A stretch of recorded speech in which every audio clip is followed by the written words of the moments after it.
거룩의 총체성은 이 레위기 19장 1절부터 4절까지의 말씀에 아주 잘 요약이 되어 있습니다.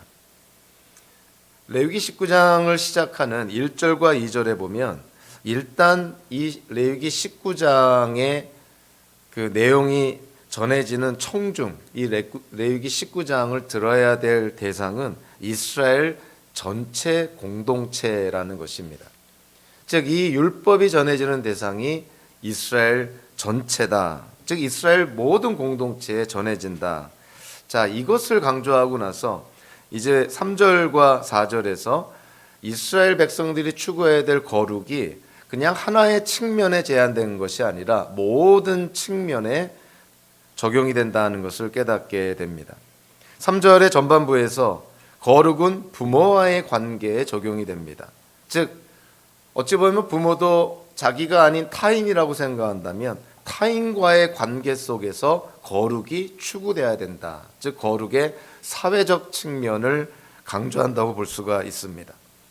그리고 3절 후반부에서는 안식일을 지키라는 명령을 통해서 이거는 하나님과의 관계 속에 우리가 지켜야 될 거룩의 측면이니 이 하나님과의 관계 속에서 지켜야 될 측면은 우리가 신학적인 측면으로 이해될 수가 있습니다. 또 4절 전반부에서도 마찬가지로 너희는 우상을 의지해서는 안 된다. 쇠를 녹여 너희가 섬길 신상들을 만들어서도 안 된다. 하나님과의 관계 속에서 신학적인 측면에서 거룩을 추구해야 될 것을 언급을 합니다. 3절 후반부에 안식일을 지키라는 것은 한편으로는 하나님과의 관계 속에서도 이해가 되지만 이 안식일 준수라는 것은 사실 경제적인 측면으로 많이 우리가 이해를 할 수가 있습니다.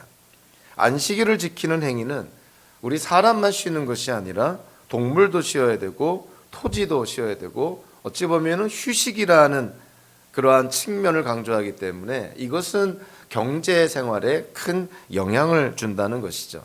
그래서 안식일 준수는 신학적인 측면뿐만이 아니라 경제적인 측면에서도 우리가 거룩을 추구해야 된다는 것을 강조를 합니다. 한마디로 말해서 우리가 거룩을 추구한다고 했을 때 그 거룩이라는 것을 하나님과의 관계상에서만, 즉 신학적인 측면에서만 거룩을 추구하는 것이 아니라 타인과의 관계, 사회적인 측면에서 그리고 안식일 준수하는 것과 같은 경제적인 측면에서도 우리가 거룩을 추구해야 된다는 것이죠. 그래서 레위기 19장의 말씀은 그런 거룩의 총체적인 측면, 즉 하나님과의 관계, 타인과의 관계, 그리고 경제와의 관계, 다르게 말하면 거룩의 신학적인 측면과 사회적인 측면과 경제적인 측면이 레위기 19장에 다 나와 있는 것이죠. 그래서 레위기 19장 전체를 통해서 우리는 이 땅을 살아가며 우리가 추구해야 될 거룩한 성도의 삶이라는 것은 삶의 모든 영역에 끼친다는 것이에요. 그래서 우리가 거룩을 추구할 때, 구별된 삶을 살고자 할 때, 성도로서의 성화의 그러한 삶을 살고자 할 때 교회 안에서뿐만이 아니라 교회 밖에서도 우리 교회 공동체에서뿐만이 아니라 가정과 직장과 동료들과 어떠한 타인과의 관계에서도 그 거룩이 드러나야 된다는 것이죠. 적지 않은 사람들이 레위기를 힘들다 그러고요. 특별히 그러다 보니까 레위기 19장도 익숙하지 않다는 이유로 소홀히 다루어지는 경향이 없지 않아 있습니다. 그러나 레위기 19장은 우리에게 너무나 중요한 말씀들을 주어지고 있고요. 특별히 신약 성경에서도 레위기 19장의 말씀들 가운데 너무나 중요한 말씀들을 여러 군데에서 인용을 합니다. 대표적으로 베드로전서 1장 16절에서 레위기 19장 2절의 말씀을 그대로 인용을 하면서 성경에 기록하기를, 즉 구약 성경에 레위기에서 기록하기를 내가 거룩하니 너희도 거룩하여라 라는 말씀을 인용을 합니다. 초대교회 성도들도 레위기 19장의 2절의 말씀처럼 하나님이 거룩하니 초대교회 기독교인들, 예수님의 제자들도 거룩해야 된다는 것을 사도 베드로가 강조를 하는 것이죠. 예수님이 600여세의 율법 가운데서 가장 큰 계명을 꼽은 것이 첫째는 하나님을 사랑하라는 것이고 거기에 버금가는 중요한 두 번째 계명이 바로 레위기 19장 18절이 원조로 되어 있는 내 이웃을 내 몸과 같이 사랑하라는 말씀입니다. 그러니까 레위기 19장에 있는 대표성을 띠는 이 두 개의 말씀만으로도 신약 성경에서 얼마나 레위기 19장의 내용을 중요하게 여기는지를 우리가 쉽게 이해를 할 수가 있습니다.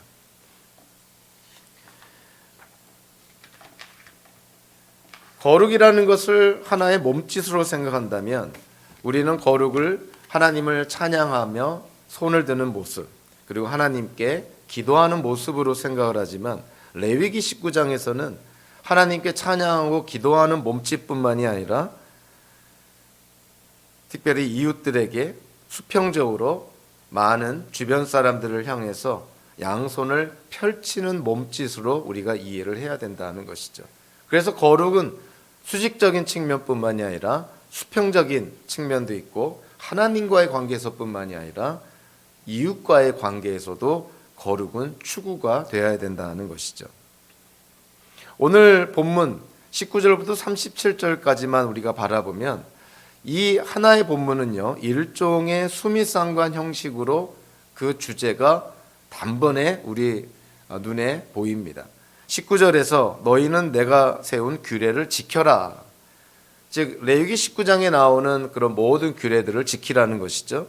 마찬가지로 37절 마지막에서도 너희는 내가 세운 위의 모든 규례와 내가 명한 모든 법도를 지켜 그대로 살아야 한다. 나는 주다라는 말씀을 통해서 레위기 19장과 37절 전체를 아우르는 앞뒤에 하나님께서 강조한 하나의 주제가 뭐냐면 하나님이 명한 규례와 법도를 지켜 행하라는 것이죠. 그저 이해만 하고 머릿속으로만 담아두고 그저 생각만 하는 것이 아니라 실제로 손과 발을 움직여서 몸을 움직여서 하나님의 명령과 규례를 지켜 행하라는 것입니다. 자, 그러한 측면에서요, 하나님의 명령과 규례를 지켜 행하는 거룩의 삶, 거룩하게 되어져 가는 성화의 과정을 우리가 추구해 나아갈 때 레위기 19장에서 거룩의 총체적인 측면을 강조를 합니다. 우리는 먼저 하나님과의 관계를 먼저 찾아볼 수가 있는데 하나님과의 관계는 거룩의 신학적 측면이다라고 이해가 되는 것이죠. 우리가 지난주에 이미 나누었지만 레위기 19장 5절부터 8절까지는 화목제물에 대해서 언급을 합니다. 하나님께 화목제물을 드릴 때 어떻게 드려야 될 것인가, 하나님과의 관계를 특별히 강조하는 내용이라고 볼 수가 있습니다. 또 12절에서 거짓 맹세를 하지 말라는 이 말씀을 통해서 하나님의 이름을 더럽혀서는 안 된다. 거룩을 추구한다는 것은 하나님과의 관계에서 당연히 거룩이 추구가 돼야 된다는 것이죠. 안식일 계명을 지키고 화목제물을 드리고 하나님의 이름을 더럽혀서는 안 된다. 그래서 당연히 오늘 본문 30절에서 안식일 계명이 다시 등장을 합니다. 이미 3절 후반부에 너희는 또 내가 명한 여러 안식일을 다 지켜라. 내가 주 너희의 하나님이다 라는 말씀을 통해서 안식일 준수를 강조했는데 오늘 본문 30절에서도 너희는 내가 정하여 준 안식의 절기들을 지켜라. 나에게 예배하는 성소를 속되게 해서는 안 된다라고 말씀을 합니다. 하나님과의 관계 속에서 화목제물을 드리고 하나님의 이름을 더럽혀서는 안 되고 그리고 하나님께서 명하신 안식일 계명을 지키라는 것이죠. 그러니까 하나님과의 관계 속에서 거룩을 추구해라. 그래서 지난번 본문과 오늘 본문에서도 반복적으로 하나님을 두려워하고 경외할 것을 명령을 합니다. 14절 후반부에 너는 하나님 두려운 줄을 알아야 한다. 오늘 보면 32절 후반부에서도 너희의 하나님을 두려워하여라. 거룩이라는 것을 또 다른 극단적인 측면으로 생각해서 하나님이 배제된 상태에서 그냥 내가 이 땅을 사는 동안 그냥 다른 사람들보다 좀 더 착하게, 선하게, 좀 순전하게 이렇게 사는 것만을 생각하는 것도 또한 거룩을 잘못 바라보는 것이죠. 거룩의 1차적인 측면은 하나님의 거룩하심을 담는 것이니 하나님과의 관계 속에서 거룩을 추구하고 지켜나가는 것이 당연한 전제가 되어야 됩니다. 수평적인 거룩을 추구하는 것은 수직적인 거룩의 추구, 즉 하나님과의 관계 속에서 우리가 거룩을 추구한다는 전제 하에서 이웃들과의 거룩도 추구하는 것이고, 사회 안에서 우리가 거룩을 추구하는 것이죠. 하나님과의 관계에서 우리가 거룩을 추구해야 된다. 즉 거룩의 신학적인 측면을 오늘 본문 19장에서 언급을 했다면, 이제 하나님과의 관계를 떠나서 타인과의 관계, 즉 우리 이웃과의 관계, 좀 더 일반적으로 말하면 거룩의 사회적 측면에 대해서도 레위기 19장은 강조를 합니다. 이미 14절 전반부에 듣지 못하는 사람을 저주해서는 안 된다. 눈이 먼 사람 앞에 걸려 넘어질 것을 놓아서는 안 된다. 즉 이웃과의 관계에서 선한 이웃이 되어야 된다는 것이죠. 이거는 14절 같은 경우는 뭐 선한 이웃에 대한 어떤 그 묘사라기보다도 이거는 악한 사람들에 대한 묘사인 것이죠. 듣지 못하는 사람 앞에서 그가 내 말을 듣지 못한다고 해서 그 앞에서 막 그를 저주하는 말을 하거나, 눈이 먼 사람 앞에서 그 앞에 걸려 넘어질 장애물을 놓는 것은 이거는 선한 사람의 모습이 아니라 악한 사람의 모습인 것이죠. 그러니까 이웃과의 관계에서 거룩을 추구한다는 것은 소극적이고 부정적인 측면에서는 하나님 보시기에 하나님께서 말씀하시는 악하고 더러운 것들은 하지 말아야 된다는 거예요. 그것이 1차적인, 어찌 보면 우리가 가장 쉽게 추구할 수 있는 거룩의 측면이라고 볼 수가 있습니다. 그런데 레위기 19장에서는 소극적이고 부정적이고 어떤 회피적인 측면의 거룩만을 얘기하는 것이 아니라, 특별히 15절부터 18절까지 내 이웃을 내 몸처럼 사랑하라는 말로 결론을 내린 이 단락에서는 좀 더 긍정적으로, 적극적으로 타인과의 관계에서 거룩의 사회적인 측면을 추구할 것을 강조를 합니다.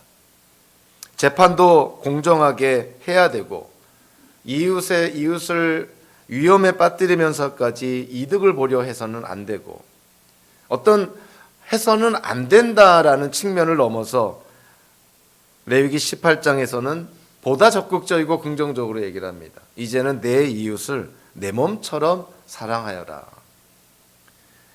원수된 자, 적이 된 자를 적이전대에게 보복하거나 안갚음을 하지 말라, 뭐 이런 측면을 벗어나서 또는 뛰어넘어서 이제는 내 이웃을 내 몸처럼 사랑하라라고 말씀을 합니다.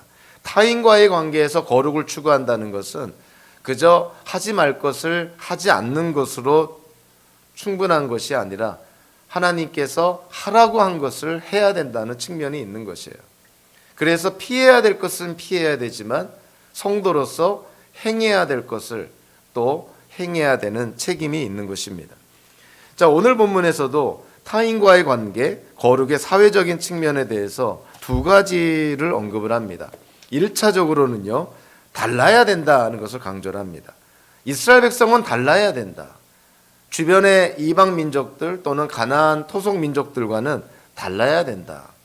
현대적으로 말하면 우리 기독교인들은 세상의 일반인들과 교회 밖의 사람들과는 달라야 된다는 걸 얘기를 합니다. 19절 후반부에 보니까 이 당시에 이집트나 또는 가나안 땅의 문화에서는 아마 이런 일들이 많이 벌어지고 있었던 모양인데, 하나님께서는 분명하게 말씀을 합니다. 두 종류의 가축을 교매시키지 말고, 두 종류의 씨앗을 함께 뿌리지 말고, 두 종류의 재료로 짠 옷을 입지 말아라.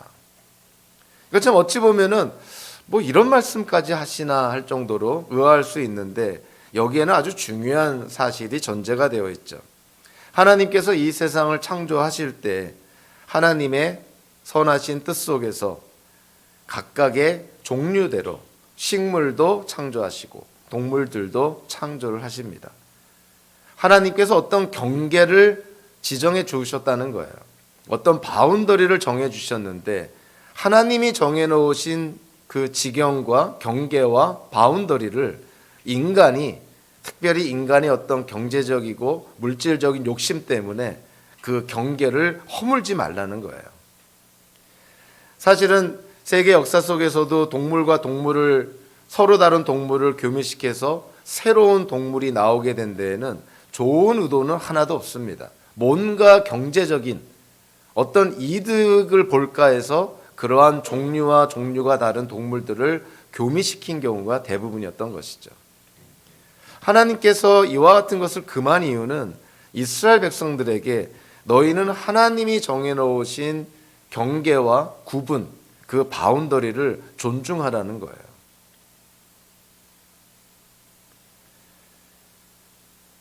마찬가지로 오늘 보면 26절부터 28절까지 그리고 31절에서 그 당시에 이스라엘 백성들의 이웃 민족들, 떠나온 이집트 민족, 그리고 그들이 들어가서 살 가나안 땅의 7 족속, 자, 그들이 행하는 것과는 달라야 된다.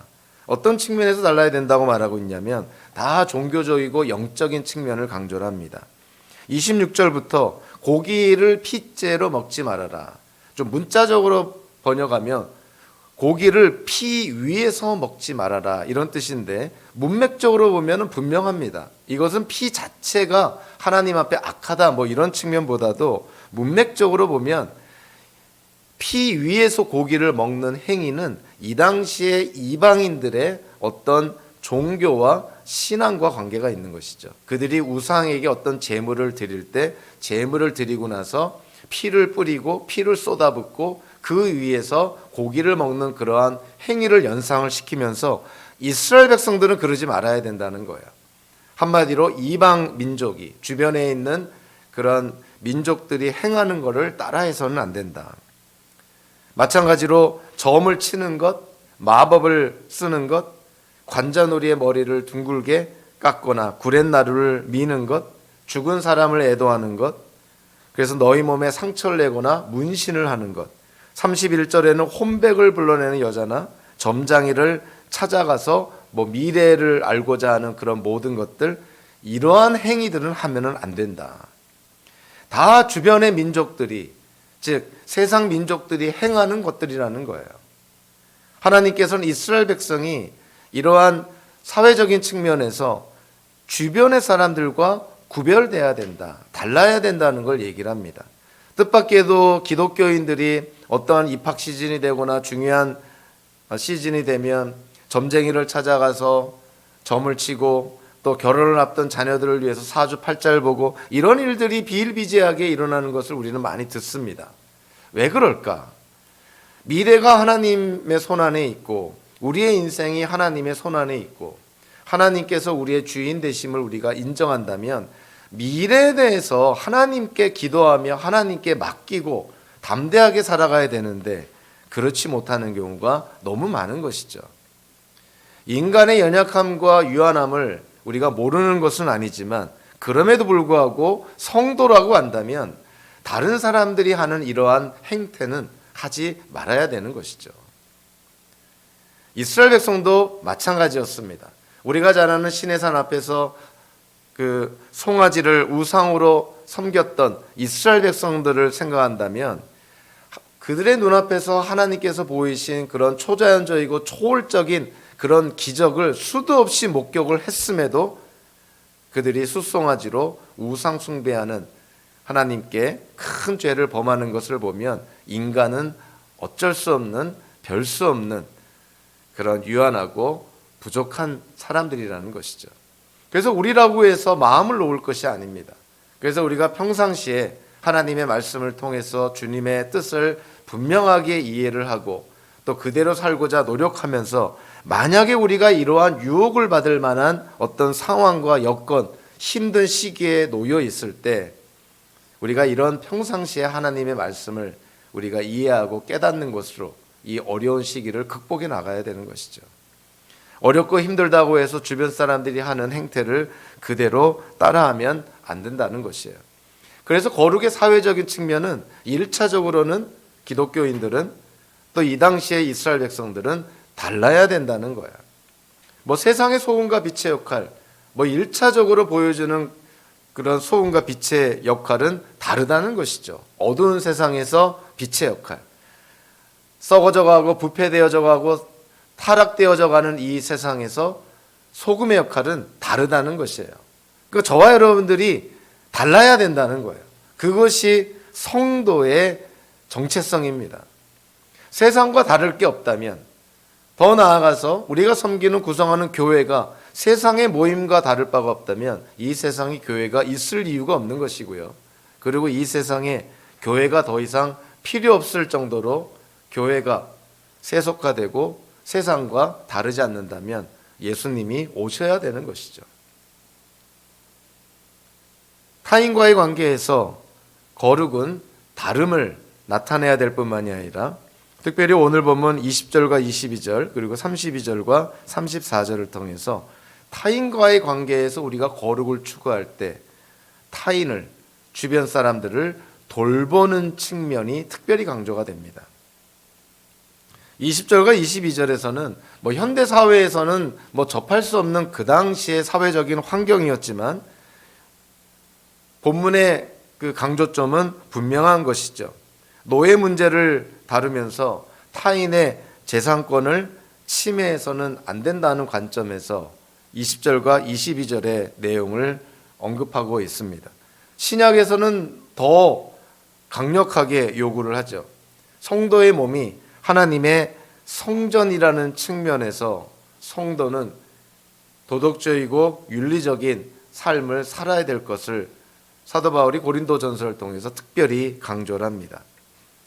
오늘 보면 32절부터 34절이 나와 있는 32절부터 37절까지 단락 안에서 보면 사회 전반적인 분위기, 사회 전반적인 영역에서 어떻게 이스라엘 백성들이, 현대 기독교인들이 이 땅을 살아가야 될지를 돌봄이라는 측면에서 강조를 합니다. 32절에서는 노인들을 공경할 것을, 그리고 33절과 34절에서는 이스라엘의 영토 안에 이스라엘 민족이 이제 가나안 땅에 정착을 할 때 그 가나안 땅에 정착하는 외국인들을 어떻게 대할 것인가를 강조를 합니다. 너희의 몸과 같이 사랑해라. 그러니까 이 외국인을, 이방인을 너희의 몸과 같이 사랑하라고 명령을 합니다. 18절에서도 이미 언급이 됐죠. 너희 이웃을 내 몸처럼 사랑해라. 근데 34절에서는 그 이웃의 범위를 좀 더 구체적으로 언급을 합니다.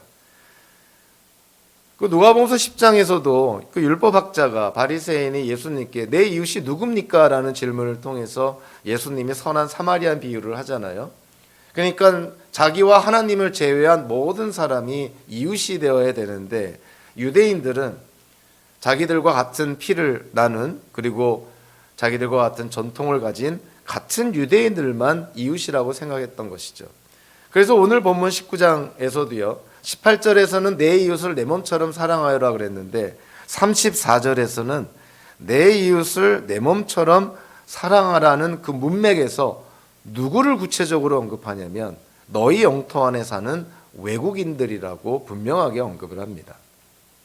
그러니까 유대인들, 그러니까 너희가 생각하는 이웃만 내 몸처럼 사랑하는 것이 아니라 너희 주변에 살고 있는, 그리고 하나님께로부터 땅을 기업으로 받지 못한, 어찌 보면 그 당시 이스라엘 사회에서 가장 천대받고 소외받은 계층이라 할 수 있는 외국인들을 내 몸처럼 사랑하라는 것이죠. 그러면서 오늘 본문에서 그 근거를 제시합니다. 왜 외국인들을 너희 몸처럼 사랑해야 되냐면 너희도 옛날에는 이집트에서 외국인처럼 살지 않았느냐는 거예요. 너희도 이집트 나라 안에서 외국인처럼 살면서 핍박과 박대와 불공평한 대우를 받았던 거 기억하지 않느냐. 그러니까 너희도 그러한 어려움을 겪고 그러한 불편함을 겪었는데 너희 땅에 살고 있는 외국인들에게 똑같은 대우를 해서는 안 된다는 것을 강조합니다. 한마디로 올챙이 시절을 기억하는 개구리가 되어야 되지 않겠느냐, 이렇게 말씀하고 있는 것이죠. 구약 성경에서는요 외국인과 과부와 고아에 대해서 이스라엘 공동체가 그들을 돌봐줄 책임과 의무가 있다는 것을 최소한 36번이나 강조를 합니다. 그러니까 구약 성경 그 자체 안에서도 이스라엘 백성들이 선민 사상에 빠질 만한 어떤 근거는 없습니다. 구약 성경 자체 안에서도 이스라엘 백성은 그들의 공동체 안에, 그들의 사회 안에 살고 있는 연약한 소외된 계층, 과부와 어린이뿐만이 아니라 하나님께로부터 기업으로 땅을 받질 못한 외국인들까지도 돌보아 줄 것을, 내 몸처럼 사랑해야 될 것을 특별히 강조를 합니다. 현대를 사는 우리 기독교인들에게도 이러한 하나님의 그런 마음, 하나님의 뜻은 분명히 주어지는 메시지가 있는 것이죠. 하나님의 은혜를 체험한 사람은 어떠한 모습이 나타나야 될까요? 당연히 이웃에게 은혜를 베푸는 모습으로 나타나야 됩니다. 하나님의 사랑을 많이 받은 사람은 어떻게 그 사랑을 증명할 수 있나요? 이웃 사랑으로 증명이 돼야 되는 것이죠. 내가 지은 모든 죄를 예수 그리스도로 말미암아 하나님께로부터 용서를 받았다는 것이 어떻게 증명이 돼야 될까요? 사도 바울이 에베소 교인에게 얘기한 것처럼 그리스도 안에서 내 형제 자매들을 용서하라는 것이죠. 용서받은 자 보고 하나님은 용서하라 그럽니다. 사랑을 경험한 자에게 사랑을 베풀라 그럽니다.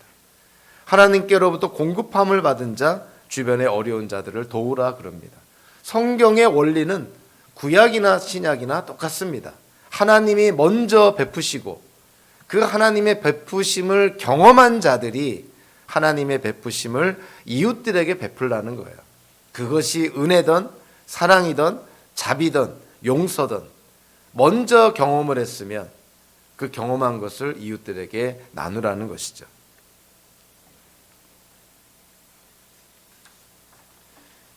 거룩의 신학적인 그런 측면, 그리고 거룩의 그런 사회적인 이제 측면을 넘어서 레위기 19장에서는 거룩의 또 다른 측면을 강조합니다.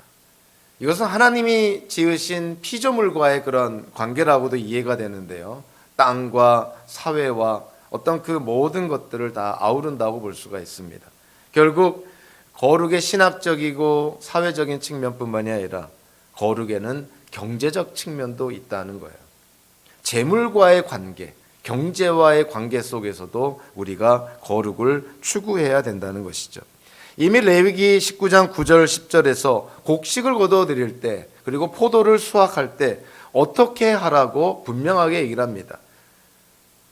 경제적인 효율과 어떤 결과만을 생각한다면 하나님의 이러한 명령은 시대에 뒤떨어진 말씀일 수 있는 것이죠. 수확을 할 때 다 수확하지 말고 곡식을 거두어 드릴 때 다 추수하지 말고 좀 남겨두어라. 거두는 사람한테는 손해일 수 있지만 남겨진 곡식이나 아직 매달려 있는 포도들을 통해서 연명해 가야 되는 그러한 외국인과 고아와 과부들을 생각한다면 이러한 경제적인 측면에서도 이스라엘 백성들이 거룩을 추구해야 된다는 거예요. 오늘 23절부터 25절까지는 좀 더 구체적으로 언급을 합니다. 과수원을 관리할 때 어떻게 해야 되는지 거룩의 경제적인 측면을 강조합니다. 처음 3년 동안은 그 과실에서 그 나무에서 열리는 과수 또는 과일들을 먹지 말아라. 따지 말라는 거예요. 그리고 4년째 열리는 그 열매는 첫 열매니 하나님께 드려라. 그리고 5년째에 열리는 과일부터는 먹어도 된다고 얘기를 합니다. 사실은 이 과실수를 심는 이 사람 입장에서는 과실수를 심고 그해 나는 열매부터 얼마나 따고 싶겠어요. 근데 하나님은 명령을 하십니다. 첫 3년은 따지 말아라. 4년째 과실은 하나님께 바쳐라. 그리고 5년째 과일부터는 내가 먹을 수가 있다. 그러면서 하나님이 너희가 만약에 내가 명한 이 법도대로 내가 명한 명령대로 이렇게 과수원을 관리를 한다면 하나님의 약속이 따르는 것이죠. 그것이 25절에 이렇게 말합니다. 이렇게 하기만 하면 너희는 더욱 많은 과일을 거두어 드리게 될 것이다. 나는 주 너희의 하나님이다. 이 말씀을 읽으면서 그런 상상을 해봅니다. 제가 만약에 나중에 하나님이 허락하셔서 과수원을 만약에 관리를 하게 된다면 한번 이렇게 해보고 싶은 생각이 있습니다. 하나님의 말씀을 못 믿어서가 아니라 하나님의 약속을 믿기 때문에 과실수를 심어도 처음 3년 동안은 그 열매를 먹질 않고 따지 않고 4년째는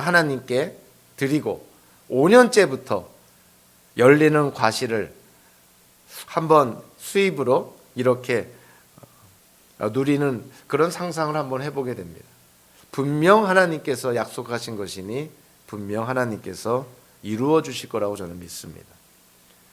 오늘 우리 한글 성경에는 분명하게 나와 있진 않지만 이 구약 성경 히브리어 성경을 좀 더 이렇게 원어에 충실하게 번역한 영어 성경 같은 데에서는 NASB 같은 영어 성경 같은 데에서는 이 오늘 본문에서 이 번역을 좀 더 원어에 충실하게 번역을 합니다.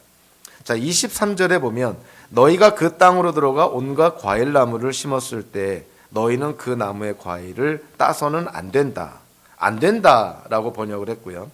과일이 달리는 처음 새해 동안은 그 과일을 따지 따지 말라고 그렇게 말합니다. 자, 근데 그 23절에서 과일을 따서는 안 된다, 과일을 따지 말아라, 이렇게 번역된 히브리어의 문자적인 의미가 뭐냐면요, 할례받지 못했다는 거예요. 굉장히 특이한 표현을 쓰고 있죠. 처음 3년 동안 이 과실수에 맺힌 과일은 할례받지 못한 과일이라는 거예요. 할례받지 못한 과일이니까 먹지 말라는 거예요. 사실 구약 성경에서 할례는 물리적이고 육체적인 의미도 있지만 할례는 상징적인 의미로도 많이 사용이 됩니다. 우리에게 익숙한 표현인데 마음의 할례라는 표현을 여러분들이 기억하실 것이고요. 구약에서는 귀의 할례라는 표현도 써요. 출애굽기 33장에 의하면 가축이 태어났을 때 출생 후 7일 동안은 제물로 바칠 수가 없고 8일째 되는 날부터 제물로 바칠 수 있다고 규정하고 있습니다. 남자아이가 태어나면 8일째 되는 날에 할례를 받잖아요. 8일째 되는 날에 할례를 받는다는 의미가 뭐냐면 할례를 받은 자들이, 그 남자아이들이 그제서야 하나님의 언약의 백성이 된다는 거예요. 그러니까 하나님이 아브라함과 언약을 맺을 때 그 언약의 징표로서 반드시 이스라엘 남자들이 행해야 될 게 뭐냐면 할례라 그러지 않았어요? 그러니까 할례를 해야 하나님의 언약 백성이라는 거예요.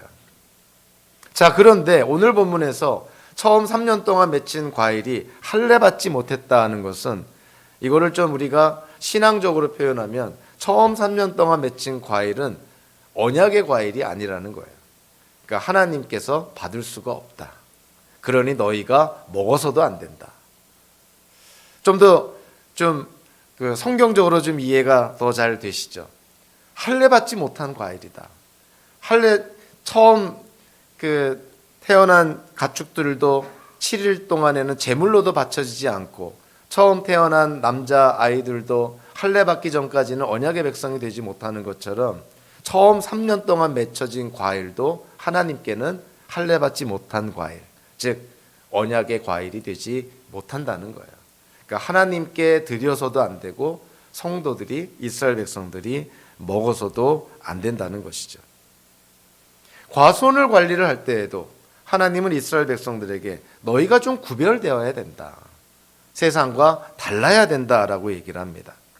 오늘 보면 29절은 좀 읽기에도 민망한, 정말 이럴 수가 있을까 하는 내용인데, 내 딸을 창녀로 내놓아서 그 몸을 더럽혀서는 안 된다.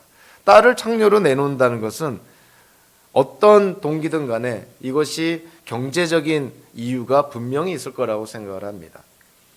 물론 문맥적으로 보면은 그저 일반적인 그냥 몸을 파는 행위라고 해석을 하는 학자도 있지만, 문맥적으로 보면은 이거는 신전, 즉 종교적인 행위, 어떤 우상 숭배의 그런 행위 속에 자기의 딸을 그런 제의적인 창녀의 역할을 하도록 그렇게 내놓았다고 이해하는 것이 맞습니다.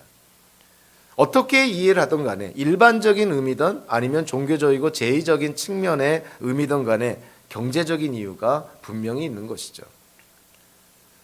부모가 미치지 않고서는 이런 어떤 경제적인, 물질적인, 재정적인 이유가 아닌 상태에서 자기 딸을 이렇게 하겠습니까? 그러니까 이건 분명히 물질적이고 재정적인 이유가 있는 것이죠. 그래서 하나님께서 이스라엘 백성들에게 아무리 상황이 어렵고 아무리 힘든 경제적인 어려움에 놓인다 하더라도 주변 민족 이방인들이 이렇게 하더라도 너희는 이렇게 하면 안 된다는 거예요. 35절부터 36절까지 좀 더 구체적으로 언급을 합니다. 이스라엘 백성들은 상업 활동을 할 때에도, 경제 활동을 할 때에도 거룩해야 된다. 구별되어야 된다. 35절, 36절에 이렇게 말하고 있죠. 재판할 때에나 길이나 무게나 양을 잴 때 잘못을 저지르지 않도록 하여라. 너희는 바른 저울과 바른 추와 바른 에바와 바른 흰을 사용하여라.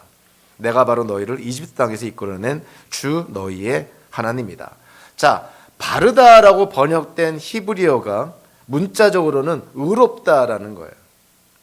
그러니까 의로운 저울, 의로운 추, 의로운 에바, 의로운 흰을 사용하라는 거예요. 어디에서요? 경제적으로 활동을 할 때에도. 그러니까 의로운 자가 되어야 된다.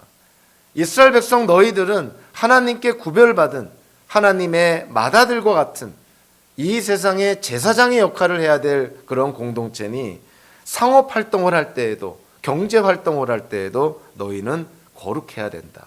그래서 의롭다라는 표현을 써요. 근데 만약에 옳지 않은 그런 저울과 추와 에바와 흰을 사용한다면 이거는 하나님 앞에 불의한 자라는 것이죠. 경제 활동을 통해서도 거룩함이 드러날 수도 있고 하나님 앞에 불의함이 드러날 수도 있습니다. 이와 거의 유사한 내용이 신명기 25장 13절부터 16절까지 나와 있는데 거기서도 뭐 저울추에 대한 얘기, 되와 같은 그러한 언급을 하면서 이스라엘 백성들이 하나님이 주시는 가나안 땅에서 이런 경제 활동을 할 때 바르고 확실한 저울추 그리고 바르고 확실한 되를 사용할 것을 촉구를 합니다. 그러면서 신명기 25장 16절에서 틀리는 주와 되를 가지고 속임수를 쓰는 사람은 누구든지 주 당신들의 하나님이 싫어하십니다. 싫어하신다라고 번역된 이 단어가요, 영어 성경에서는 abomination, 즉 가증하다, 즉 망측하다, 이러한 의미로 쓰여진 단어입니다. 그러니까 잘못된, 틀린 그런 어떤 저울이나 돼, 뭐 이런 거를 가지고 경제 활동을 한다면 그것은 하나님 앞에, 하나님이 그냥 나 그거 싫어해 이런 정도의 표현이 아니라 그거는 하나님 앞에 망측한 짓이고 하나님 앞에 가증스러운 짓이라는 거예요. 하나님 앞에 이 가증스럽다, 망측하다 라고 표현된 대상을 레위기 18장에서는 어디에 사용하고 있냐면 동성애에 사용을 합니다. 너는 여자와 교합하듯 남자와 교합하면 안 된다. 그것은 망측한 짓이다. 이 망측한 짓이라고 번역된 단어와 신명기 25장 16절에서 하나님께서 싫어하신다라는 표현이 같은 단어인 거예요. 그러니까 동성애도 하나님 앞에 가증스럽고 망측한 짓인 것처럼 불의한 저울과 불의한 추와 불의한 흰과 에바를 사용하는 것도 하나님 앞에 가증스럽고 망측한 죄라는 거예요. 그러니까 경제활동 안에서도 우리가 하나님 앞에 세상 사람들 앞에 거룩함을 드러낼 수도 있지만 이거는 세상 사람들 앞에 손가락질 받고 욕을 먹는 정도가 아니라 하나님께로부터 가증스럽다는 그러한 징계를 받을 수가 있다는 거예요.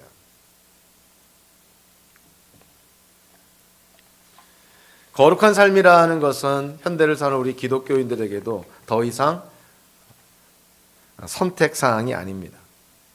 해도 되고 안 해도 되는 그런 옵션이 아니라 거룩한 삶은 현대를 사는 모든 기독교인들에게 필수적으로 요구되는 가치관이자 세계관이라고 볼 수가 있는 것이죠. 자, 오늘 본문에 대해서 주애를 하고 또 설교를 하기도 했던 이 전성민 교수님은 오늘 레위기 19장의 마지막을 이렇게 결론을 내면서 하나의 비유를 들어서 설명을 합니다. 기독교인의 신앙도 이 당시에 이스라엘 민족도 당연히 해당되는 거지만 현대를 사는 우리 기독교인들의 신앙도 두 가지 신앙이 될 수가 있다는 거예요. 하나는 오렌지 신앙이 될 수도 있고 또 하나는 복숭아 신앙이 될 수도 있다는 거예요. 오렌지 신앙은 뭐냐면 오렌지는 그 속이 다 조각조각 나눠져 있다는 거예요. 그래서 우리가 기독교인으로서 성도로 이 땅을 살아갈 때 삶의 모든 분야를 너무나 조각조각 나누어서 그렇게 생활할 수도 있다는 거예요. 신앙생활 따로, 가정생활 따로, 직장생활 따로, 취미생활 따로, 교회 안의 생활 따로, 교회 밖의 생활 따로, 이렇게 오렌지 신앙과 같은 삶을 살 수도 있다는 것이죠. 그렇지만 기독교인의 삶은 거룩의 총체적인 그런 측면을 생각한다면 기독교인의 신앙생활은 복숭아 신앙이 되어야 된다. 복숭아는 하나로 통합되어 있잖아요. 나눠지지 않고 있고 하나로 통합되어 있습니다. 그러니까 거룩을 추구하는 성도의 삶은 삶의 어떠한 영역, 어떠한 분야든 간에 360도 전방향적으로 총체적으로 하나 되는 총체적인 거룩을 추구하는 삶이 바로 성도의 삶이라는 것이죠. 그래서 레위기 19장이 보여주는 거룩의 몸짓은 하나님을 찬양하며 기도하기 위해서 위로 높이 올린 손의 모습뿐만이 아니라 이웃과 함께하며 삶과 물질을 나누기에 옆으로 활짝 핀 손과 같은 몸짓이 되기도 해야 된다는 것이죠. 한마디로 거룩은 레위기 19장이 보여주는 거룩은 어떠한 거룩이냐면 총체적으로 부르는 거룩, 그리고 일상에 스며든 거룩, 그리고 발을 땅에 딛고 서 있는 거룩의 모습을 우리에게 보여주고 있다는 거예요. 저와 여러분들의 삶 속에서 남은 삶의 모든 영역에서 거룩이 기초가 되고, 그리고 거룩이 삶의 모든 영역에 스며들어서 우리가 행하는 모든 것을 통해서 하나님의 영광을 드러내기를 주님의 이름으로 축원합니다. 기도하겠습니다. 사랑과 은혜 하나님 감사합니다. 하나님께서 우리를 특별히 부르시고 또 구별하셔서 거룩한 하나님의 백성 성도로 삼아 주셨사오니 거룩하신 하나님을 닮아서 또 우리의 거룩이 되시는 예수님을 닮아서 앞으로 남은 인생의 날수를 채워 나아갈 때 거룩한 삶을 추구하며 총체적으로 일상에서 모든 영역에서 주의 영광을 드러내는 성도들이 되게 하여 주시옵소서. 예수님의 이름으로 기도하옵나이다. 아멘.